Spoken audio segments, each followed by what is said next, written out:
easy to understand what is Labour's position now? It looks like a significant shift.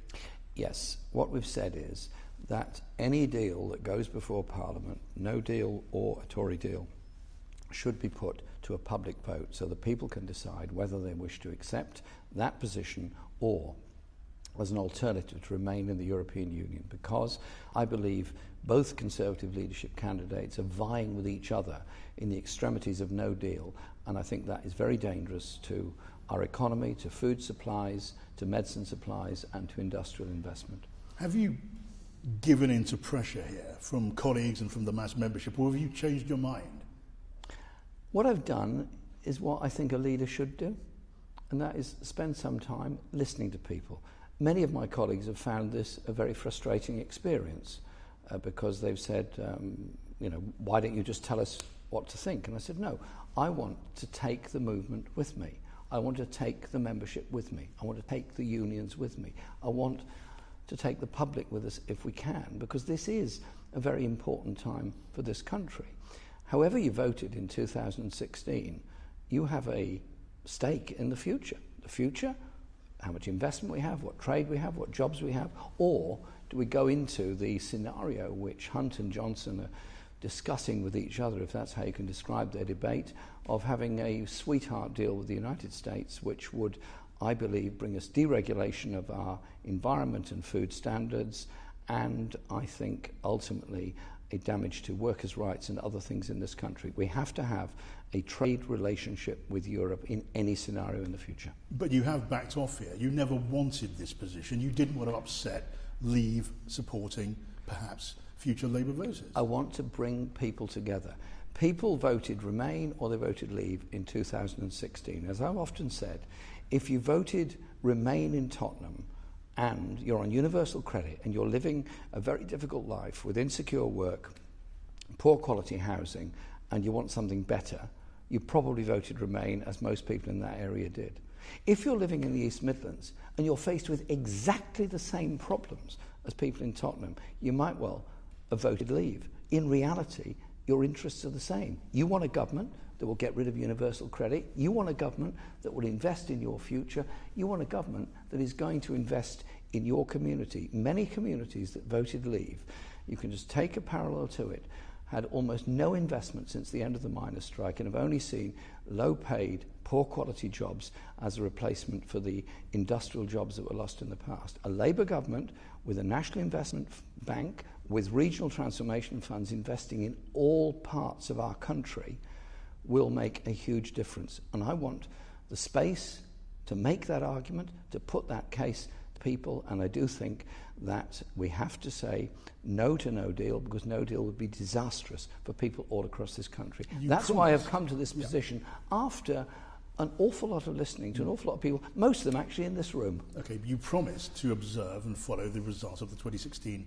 referendum. Now you have this position. Are you worried that many voters who voted Leave will turn away from Labour now? No, not at all. We said we'd respect the result of the 2016 referendum. We campaigned to remain in that. We got the result we got, which was a small majority to Leave, and we supported the invocation of Article 50 early in 2017. And we fought the general election respecting that result. Since then, we forced the government to get to a position where there was a meaningful vote in Parliament.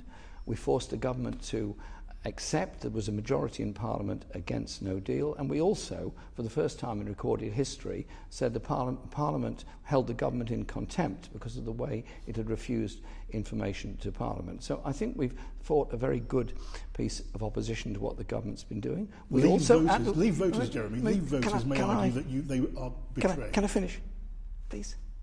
What I was saying was that the government then invited us in for talks when they clearly could not get Theresa May's deal through Parliament. It was historically defeated by the biggest margin ever. I accepted that invitation. We went into talks for a few weeks. We put forward our 5 pillars: the protection of rights, the customs union with the European Union, a trade relationship. At the end of the day, it became very clear to me that the government simply couldn't deliver, even if they agreed anything with us. And so I stopped the talks and said, well, this was the end of the road on that, and we'd have to go back to Parliament on it. The Prime Minister subsequently resigned. We now have a new Prime Minister coming in a few weeks' time, and we will have to see what happens then. But I made it very clear, our important position now is to prevent a no-deal scenario at the end of this.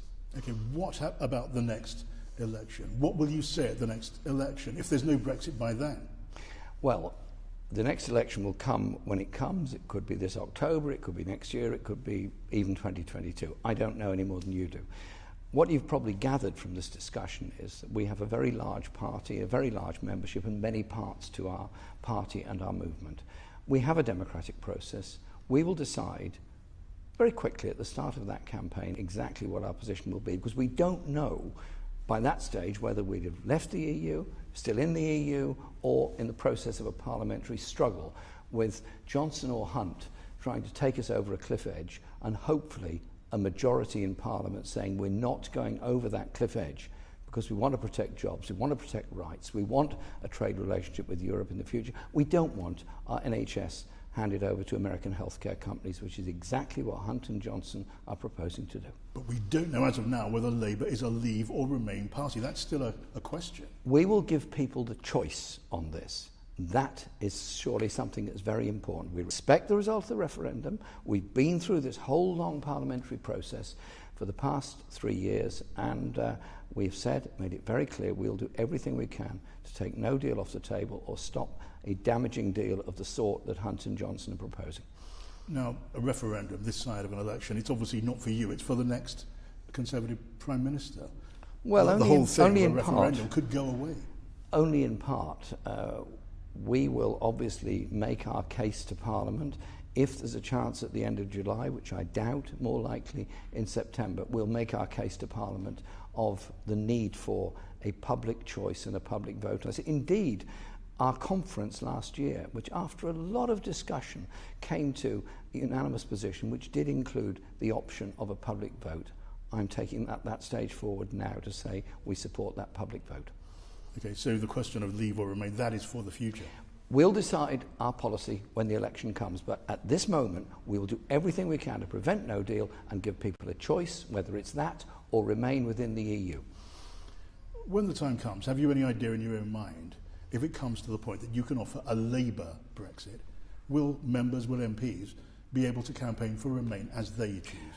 Listen, we're a very big party and people have many different views on it. What I've tried to do is reflect a majority and a consensus position, and I believe I've achieved that. And I'm very grateful to many colleagues in unions, party MPs and so on, who've made a little bit of a jump in order to get to a position that we can all live with. And I'm very happy with that and very proud of that. So this summer, we'll go out doing everything we can to stop Hunt and Johnson destroying our economy, but we'll go out with the optimistic message of investment for the future, of equality, of better health care, of better social care, of real hope for our young people, of an end to university fees, all the things that Labour feels so passionately about, and crucially, the achievement we've made in getting Parliament to agree to declare a climate emergency, so we take that issue out there, something that affects everybody in this country and indeed the whole world. Is it already too late to bring back the droves of Labour supporters and potential Labour supporters who've deserted Labour because of your position so far on Brexit? We'll go out there in any campaign with an offer of an exciting future, a country that does invest in its young people, that does reduce inequality. But you've lost countless members, let me finish. countless supporters. Let me finish. The grotesque levels of poverty and inequality in Britain are an insult. When the UN says that we are disregarding the needs of the poorest people in our society, surely that's a wake-up call. Labour will offer something very different, a radical change in our country where we value everybody, not the tax giveaways that Johnson and Hunt are competing with each other to give to the richest in our society. Let me just briefly... And I'm proud of that. Let me just briefly be clear on this. Have you not backed away under pressure from the mass membership and from your colleagues for fear of losing much more support? Not a bit of it. I've been listening and I've enjoyed it. Okay. Let me ask you this, just before we wind up. On the question of anti-Semitism, there's continuing criticism of the party over its handling of anti-Semitism. Do you accept at least that it's damaged your party, and that it has to be confronted more urgently now than we've seen so far?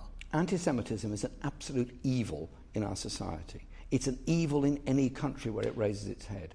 It was an evil when the Nazis came to power, and it's still an evil in many parts of Europe. There is no place whatsoever for anti-Semitism in my party, in our community, in our society, or in our world. We will do everything we can to drive out any form of anti-Semitism.